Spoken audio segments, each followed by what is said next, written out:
On 6.6 on benchmarkers, it would seem that you're building in a requirement for a consultant. Well, there's been a lot of public concern, and believe me, and I'm kind of looking over the shoulder there at some of our administration staff.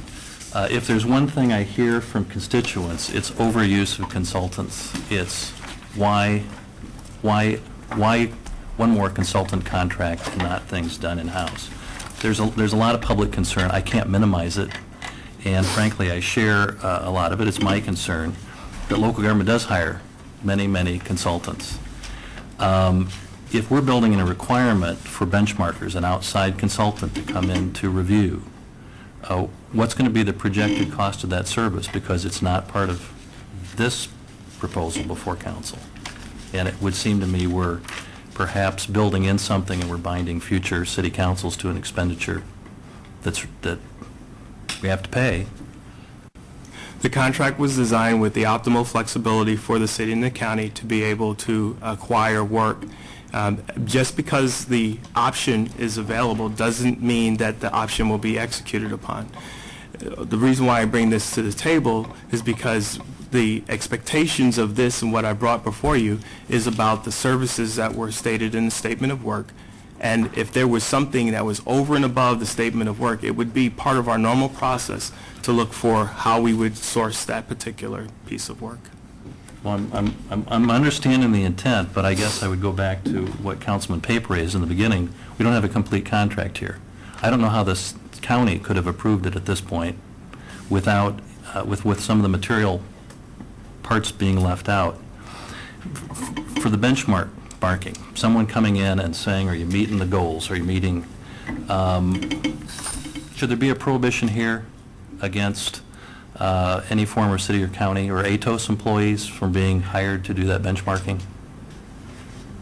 I don't know the appropriate way to answer that from a contract standpoint. I don't think that there's a restriction, but I don't know that that would be a logical direction to have the same vendor do their own benchmarking. No, well, not the same vendor, but the idea where we've got a revolving door between government employees and turning around and contracting with government agencies to do work as a consultant shortly thereafter. Obviously, in Illinois right now, it's a very big issue and is a concern for a lot of things. In fact, early in this contract, there is a prohibition of 12 months, which maybe ought to be 2 years on employment.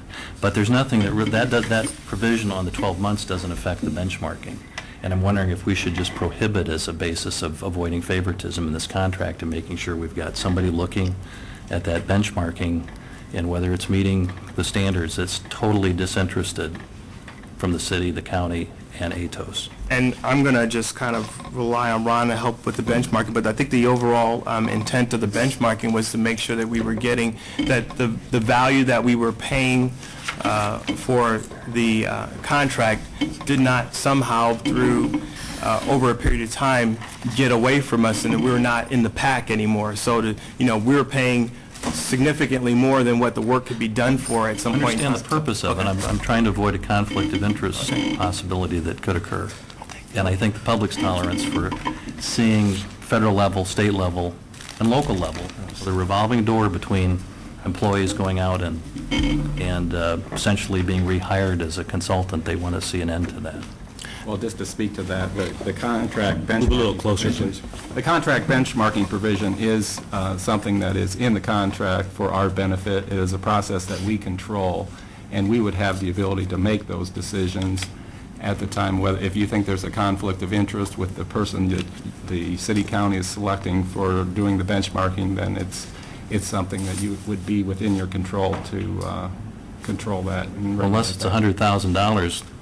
This table would never see that. Well, the administrators of the contract would. Well, I think that's from the public interest. That's exactly what I'm talking about. When there is a revolving door, it's because someone in an administration is rehiring people who just left a short time before. Dare I point to a matter that was quite well before this council. Certainly during the first 6 months of this year. Ron, you can answer this. In Section 7, employees, it says employees are to give substantial effort.